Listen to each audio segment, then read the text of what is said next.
Tonight at 6, as Mainers continue to grieve and others recover from Friday's fire at a Searsmont lumber mill. We are now getting an update from Maine fire officials and learning what's next as the efforts to repair the damage continue there.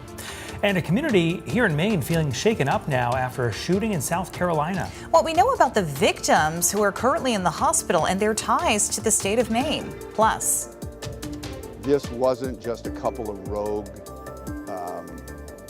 guards. This was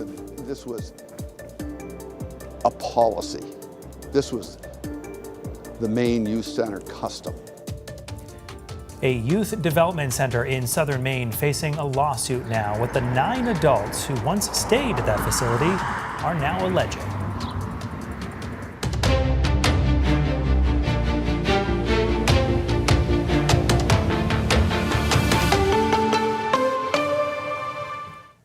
Thank you for joining us tonight for News Center Maine at 6. I'm Brian Yacono. And I'm Amanda Hill. Some record-breaking heat today. Let's get over to Ryan Breton with more on your forecast. Hey, Ryan. Some would call it a scorcher around here, Amanda and Brian. It sure was. A little early in the season for sure, but we hit 90 in much of southern and parts of central Maine today, too. The 92-degree temperature in Portland was the first 90 of the year. The average first 90 comes around June 10th. And last year, given all the clouds and the rain that we had in the spring, it wasn't until June 24th, and this is the hottest we've been since the middle of last August. Bangor tied the record of 89 today, and Augusta falling just short with a high of 89 as well.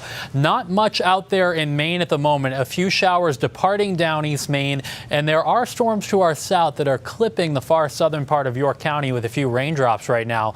But in the last 2 hours, a lot of thunderstorms have formed over southern New England, all of those staying to our south tonight.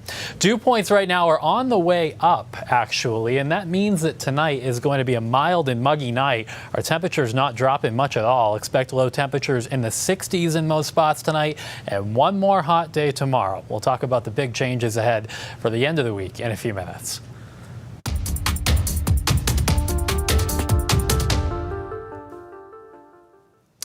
I'm Chris Costa. The U.S. Department of Justice is threatening to sue the state of Maine over Maine's refusal to issue undercover license plates to federal immigration agents. That was an issue back in January when ICE started its 10-day arrest surge in Maine.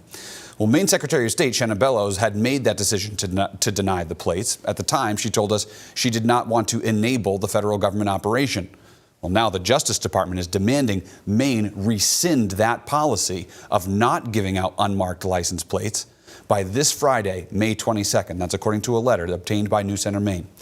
That letter from the Justice Department asserts that the policy by the state puts federal agents' safety at risk to threats and harassment. The DOJ sent this letter to Maine Attorney General Aaron Frey, who has been asked to respond. And in a conversation with Secretary Shannon Bellows this evening, she tells us she is not intimidated by the DOJ, and she says it is important to stand up for Mainers. Secretary Bellows is one of 5 Democratic candidates now running for governor for the state of Maine. At the time, she declined to describe the number of undercover license plates that the federal government had requested. That ICE operation targeted 1,400 people and resulted in more than 200 people arrested. Brian, Amanda, back to you. All right, Chris Costa live in our newsroom. Thank you, Chris.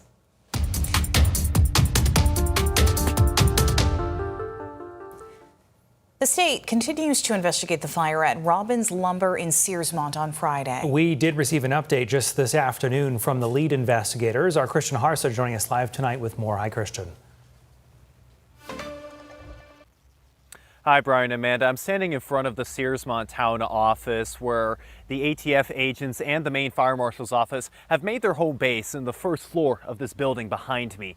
And they had a press conference at about 3 p.m. this afternoon where they gave some more updates. Now, they have not been able to say what exactly has caused this fire yet and wouldn't venture to give a timeline for what exactly happened on Friday. But what they were able to tell us was that there was 46 communities that lended a hand in fighting Friday's fire. And that included 299 firefighters from around the state, even as far as Yarmouth, for instance.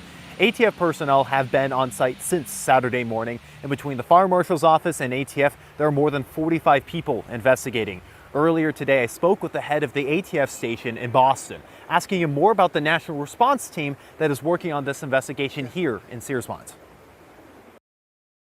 they'll use records and pictures and documents to show what it did look like, along with witness statements.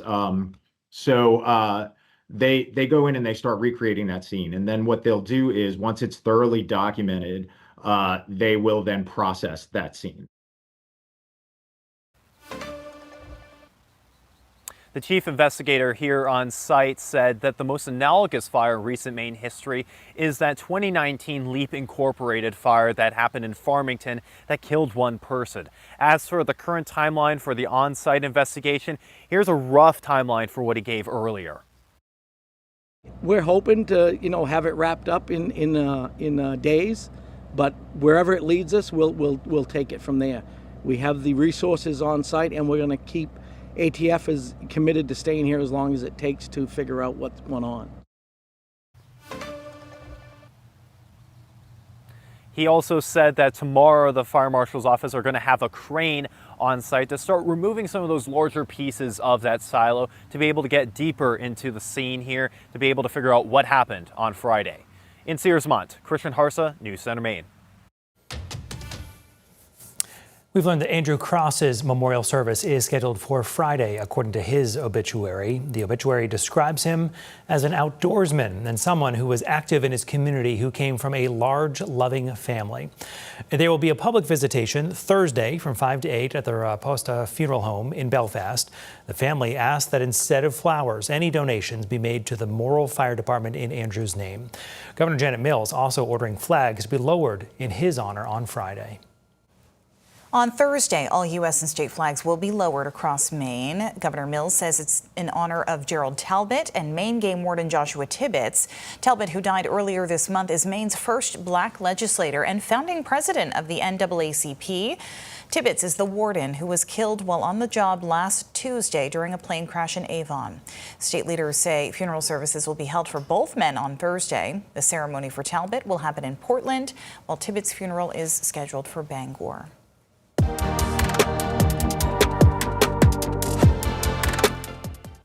We are learning more today about the two women from Maine who were injured in a shooting in Charleston, South Carolina over the weekend.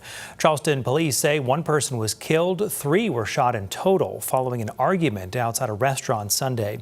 Police say the 2 others who were shot weren't involved in the argument and are expected to survive.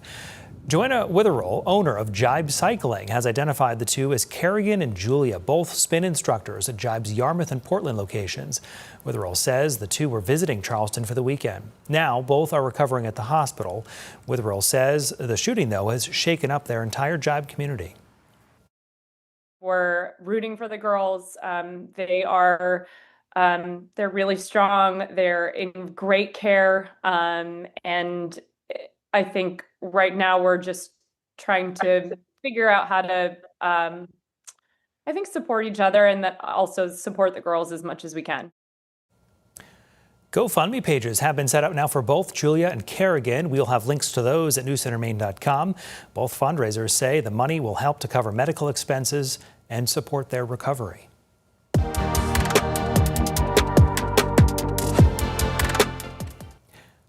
The Department of Corrections now facing a lawsuit from former residents of its Maine Youth Center, claiming they were abused while at that facility. 9 adults who stayed at the center in the 90s are suing the DOC and 58 other people who were involved in the facility, which is now known as Long Creek Youth Development Center.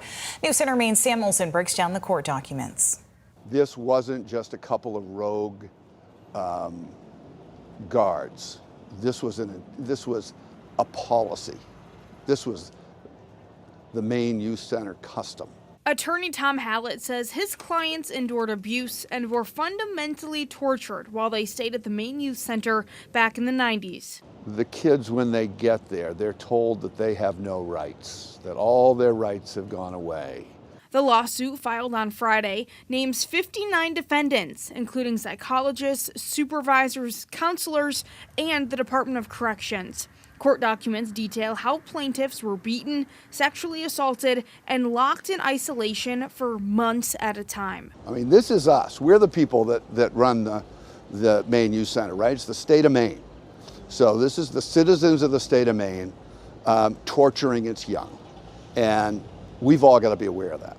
The plaintiffs are now in their 40s, but Hallett says their time at the youth center deeply impacted their futures and well-being into adulthood. One of them said to me once, I live in the Maine Youth Center in my head. That's what I have. He says the children went into the facility with conflicts, and instead of addressing them, the center only piled more on. In South Portland, Sam Olsen, News Center, Maine.